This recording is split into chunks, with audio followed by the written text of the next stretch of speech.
하나님 말씀은 열왕기상 11장입니다. 1절로 13절까지입니다. 솔로몬 왕의 마음이 아버지 다윗의 마음과 같지 아니하다라는 제목으로 솔로몬이 드디어 인생의 말년에 예상했었던 일들, 우리가 앞서 묵상하면서 있었던 그 작은 한 점의 어둠의 그 그림자들이 예상대로 이렇게 드러나는 모습, 그리고 성경은 분명히 그 원인들을 그 그림자에 있었음을 증거하는 내용이 오늘 본문입니다. 솔로몬이 그 왕으로서의 시작은 일천 번제를 드릴 정도로 하나님 앞에서 열정이 있던 왕이었습니다. 하나님이 주신 지혜로 아버지 다윗 때부터 준비했던 성전을 완공하고 백성들도 잘 다스릴 수 있었습니다. 성전을 완공한 후에 그가 성전을 위하여 드린 그의 기도문을 보면 그의 영적인 깊이가 얼마나 깊었는지를 알 수 있습니다. 그런데 이러한 솔로몬이 그의 통치 말년에 그 마음을 돌려 하나님의 명령과 법도를 따르지 않고 하나님 앞에서 악을 행하여 이방 여인들의 신들을 따르게 된 것입니다. 그의 시작을 보면 도저히 상상치 못하는 일을 단순한 실수라 변명할 수 없을 정도로 완전히 바뀌어진 모습을 그렇게 보게 되는 것입니다. 무엇이 솔로몬을 이렇게 변하게 하였을까요? 시작을 보면서 끝을 보면 도저히 상상이 가지 않지만 그렇게 변질되어 타락하기까지의 그 중간 과정이 있음을 알게 되면 우리의 모습도 그렇게 자신할 수 없음을 알게 됩니다. 우리는 앞서 솔로몬의 통치 초기에 그 화려한 영광 속에 감추어진 작은 점과 같은 어둠의 그림자를 묵상한 적이 있습니다. 비록 그때에는 아직 드러나지 않았기에 별 문제가 되지 않았지만 결국 하나님 앞에서 온전치 못했던 그 마음은 점차 솔로몬에게 마치 암과 같이 퍼지면서 솔로몬을 영적 타락으로 이끌고 간 것이었습니다. 수많은 은과 금을 필요 이상으로 자신을 위하여 쌓아두기 시작했고 애굽으로부터 수많은 군마들과 전차들을 사들이고 그것을 되팔아 이익을 챙기기까지 했습니다. 또한 끝나지 않고 계속된 무리한 공사로 인하여 노예와 일꾼들은 점점 더 혹사당했습니다. 이 모든 것들은 번영의 절정기에 조금씩 하나님의 계명을 어기면서 타락의 조짐을 보였던 그 어둠의 그림자들이었습니다. 결국 그의 통치 말기의 모습은 이방의 모든 우상을 이스라엘로 전부 끌어들이는 결과를 낳게 되었습니다. 그러면 오늘의 내용에 오늘 본문에 나와 있는 그의 말년의 모습을 보겠습니다. 그러나 솔로몬이 이방의 많은 여인을 사랑하였다. 11장 1절로 3절에 보면 솔로몬 왕이 바로의 딸 외에 이방의 많은 여인을 사랑하였으니 곧 모압과 암몬과 에돔과 시돈과 헷 여인이라. 여호와께서 일찍이 이 여러 백성에 대하여 이스라엘 자손에게 말씀하시기를 너희는 그들과 서로 통혼하지 말며 그들도 너희와 서로 통혼하게 하지 말라. 그들이 반드시 너희의 마음을 돌려 그들의 신들을 따르게 하리라 하셨으나 솔로몬이 그들을 사랑하였더라. 왕은 후궁이 700명이요 첩이 300명이라. 그의 여인들이 왕의 마음을 돌아서게 하였더라. 여기서 바로의 딸 외에 이방의 많은 여인들을 사랑하였으니 라고 한 것은 그의 시작은 정략적 화친 외교의 시작이 되었던 바로의 딸과의 결혼은 이러한 외교의 방법을 점차 이웃 나라로 확대시켜 진행을 하는 그 과정에서 이방 여인과의 결혼이 단지 외교적 수단으로서만이 아니라 솔로몬 자신이 이방 여인을 또한 원했기 때문이라는 것을 말해주고 있습니다. 사랑하였으니에 해당하는 단어는 그 원문상의 뜻으로 성적 열정을 의미하는 단어입니다. 솔로몬이 처첩을 많이 둔 것은 이방 나라들과의 평화를 위한 정략적 화친 외교만을 위한 것이 아닌 자신의 정욕 때문이었다는 의미를 그래서 그 안에 더 많이 내포하고 있는 것입니다. 분명한 것은 솔로몬이 몰라서 이런 죄를 지은 게 아니라는 사실입니다. 하나님께서는 일찍이 모세의 율법을 통하여 분명히 경고하셨던 내용이었습니다.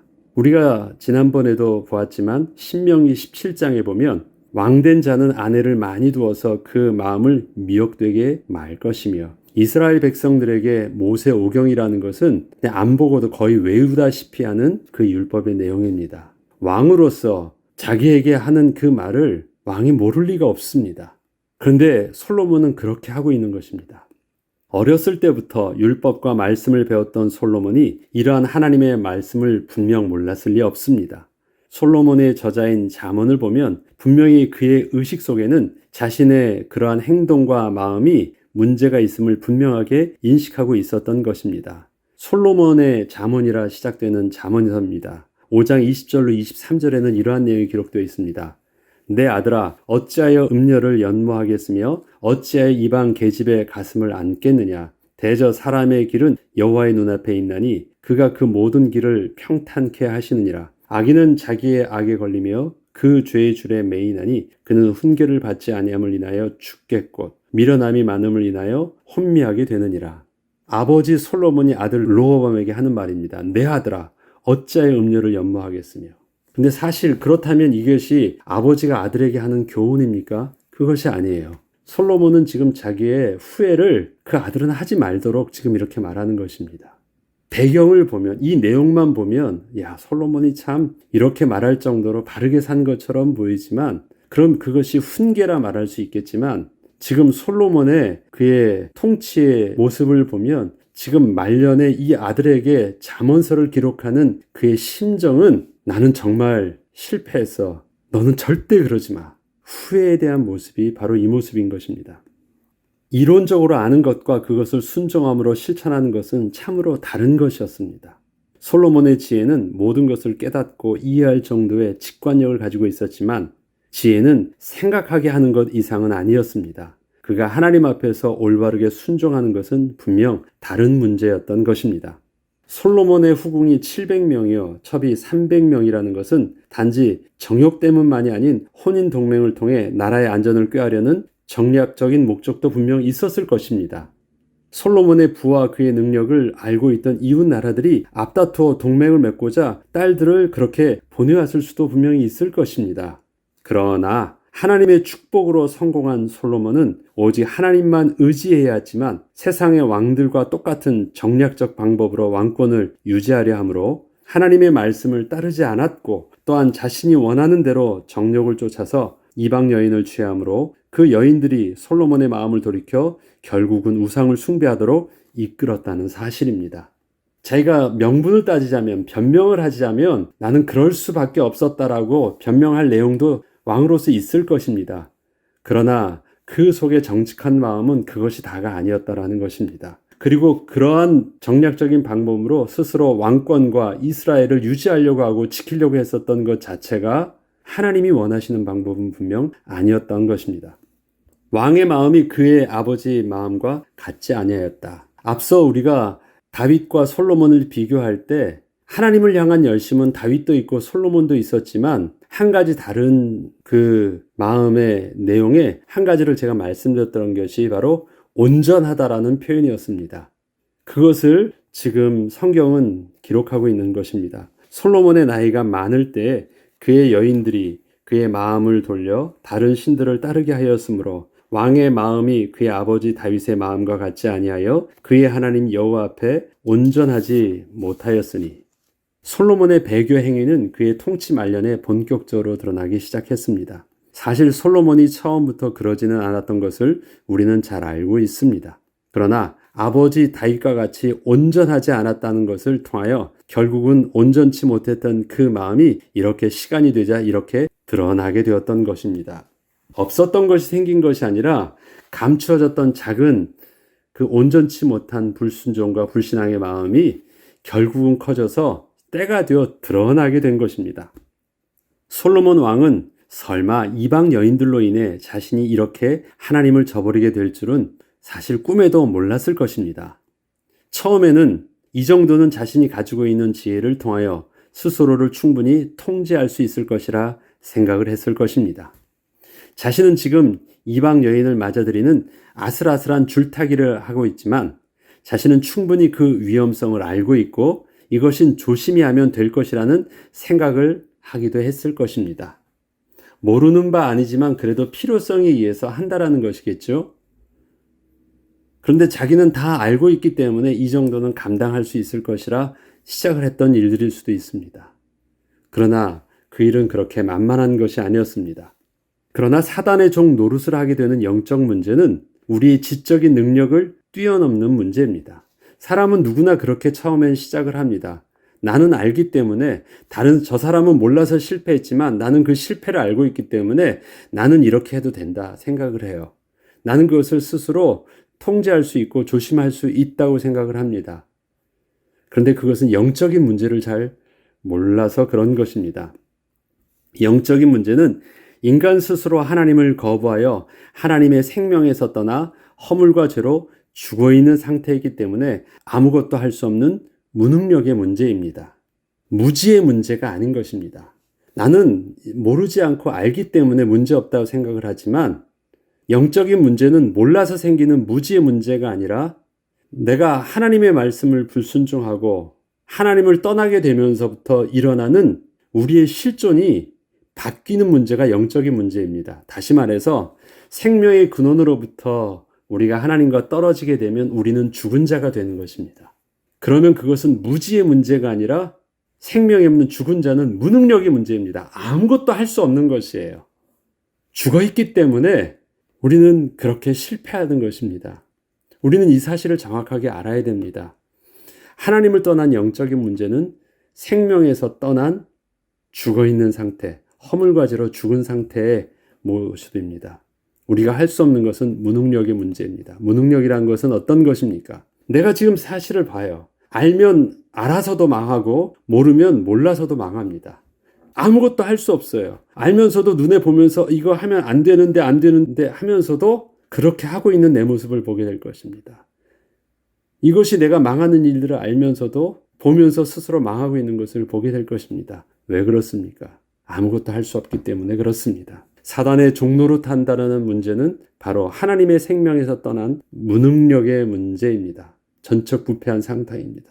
우리는 이 사실들을 명심해야 합니다. 그래서 나는 알고 있으니까, 나는 살아있으니까, 나는 젊으니까, 나는 힘이 있으니까, 나는 괜찮아, 나는 막을 수 있고 통제할 수 있고 자신 있다라는 말은 절대 하지 마시길 바랍니다.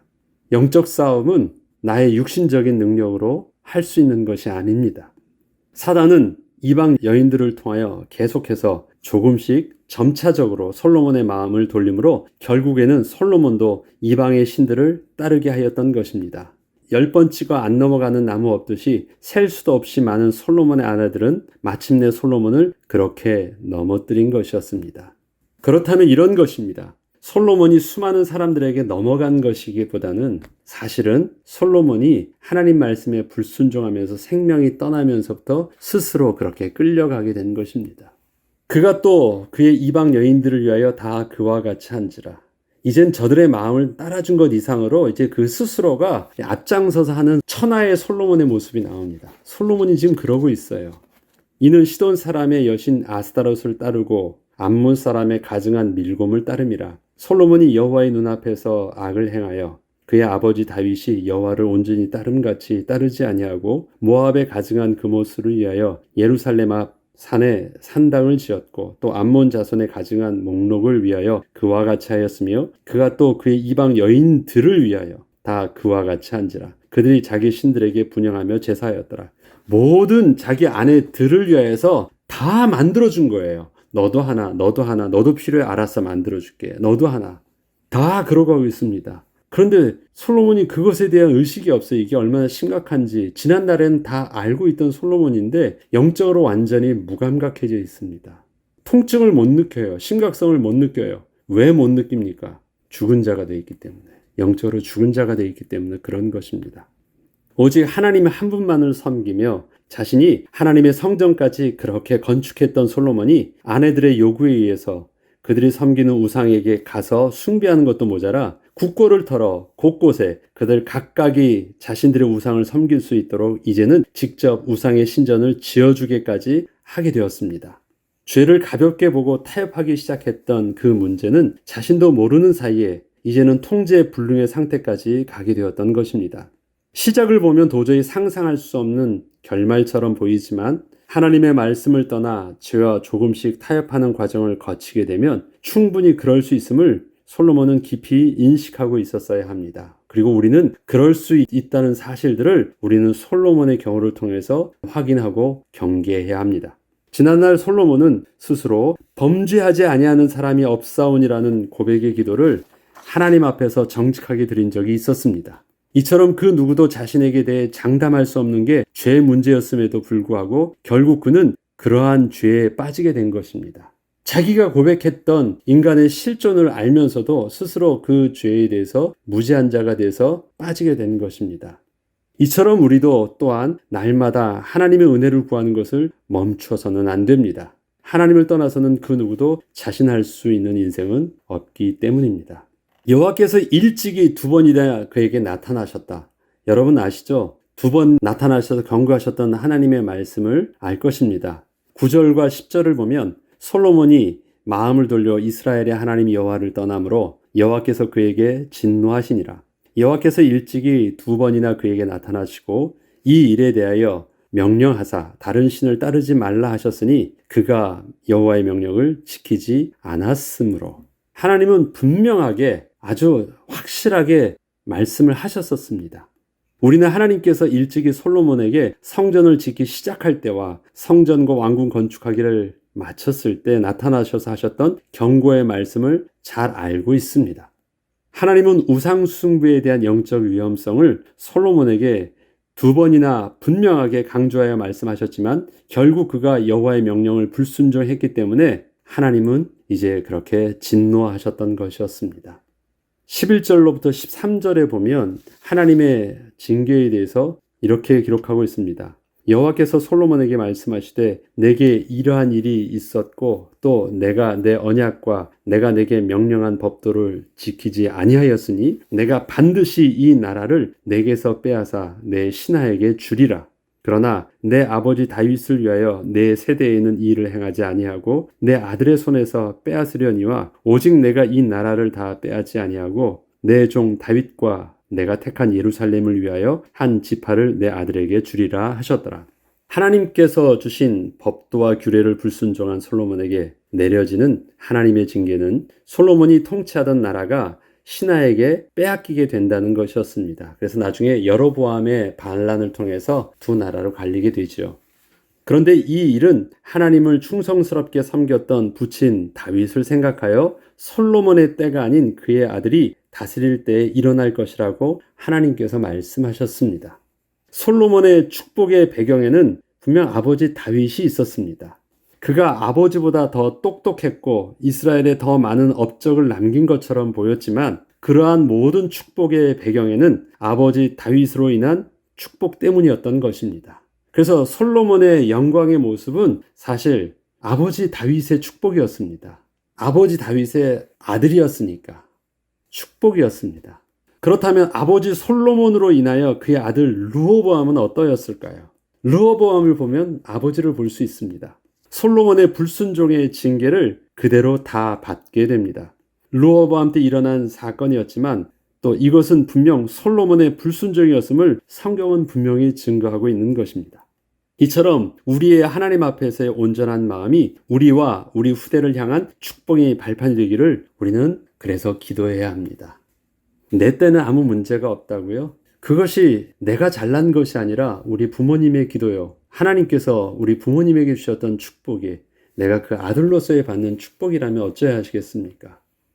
우리에게 있어서 지금 울며 씨를 뿌리면 기쁨으로 단을 거두는 것, 우리의 지금의 수고가 나는 지금 열매를 보지 않은 것처럼 보이지만 다윗의 그 기도가 아들을 통해서 하나님께서 열매를 맺게 하셨던 것처럼 저와 여러분의 또 더 울며 씨를 뿌리는 그 기도와 수고가 우리 자녀에게 분명히 보게 될 것입니다. 하나님 그것을 분명히 약속하십니다. 그런데 그 반대로 그러한 복의 비밀들이 우리에게 잘못되어져서 생명의 복음이 증거되어지지 않으면 아무리 육신적인 많은 것, 솔로몬의 그 모든 이스라엘의 최고의 부와 영광들을 그 아들에게 다 물려준다 할지라도 한 세대도 가지 못하고 모든 것을 다 잃어버리고 10나라와 한 나라로 쪼개지게 되는 것이에요. 한 지파만 갖게 됩니다. 이스라엘 전체뿐만 아니라 가나안 전 지역을 통합했던 모든 것들을 다 잃어버리고 오직 한 지파, 자기가 속했던 유다 지파 외에는 남지 않아요. 그것이 그 다음 르호보암 때 일어나는 일들입니다. 다 빼앗깁니다. 아무것도 남지 않아요. 우리에게 그래서 솔로몬의 말년에 변화되는 모습 속에서 우리의 인생이 하나님의 시작과 하나님의 마무리가 될 수 있도록 은혜를 구해야 되겠습니다. 다윗이 하나님께 복을 받았다라는 그 증거가 어디 있습니까? 그 노년을 하나님께서 붙들어 주셔서 존귀하게 지켜주셨다라는 것입니다. 그 은혜의 비밀들을 우리가 끝까지 누릴 수 있도록 하나님을 향한 온전한 마음과 집중성이 멈춰지지 않는 은혜가 있길 주 이름으로 축복합니다. 기도하겠습니다. 하나님 아버지, 솔로몬의 영광이 노년의 솔로몬의 부끄러움이 되는 모습을 우리는 솔로몬의 통치의 말년을 통해서 확인하게 됩니다. 하나님, 우리의 모습이 시작의 그 영광이 주님이 우리를 부르시는 그때 부끄러움의 마무리가 되지 아니하도록 하나님을 향한 온전한 마음과 집중성이 멈춰지지 않게 하여 주시고, 이러한 우리의 온전함의 비밀들이 우리와 우리 후대를 향하여 하나님이 주시는 축복의 비밀로, 우리의 가진 육신적인 재산보다 더 큰 축복의 비밀로 남겨질 수 있도록 하나님 은혜를 내려 주옵소서. 감사드리며 우리 주 예수 그리스도 이름으로 기도합니다. 아멘.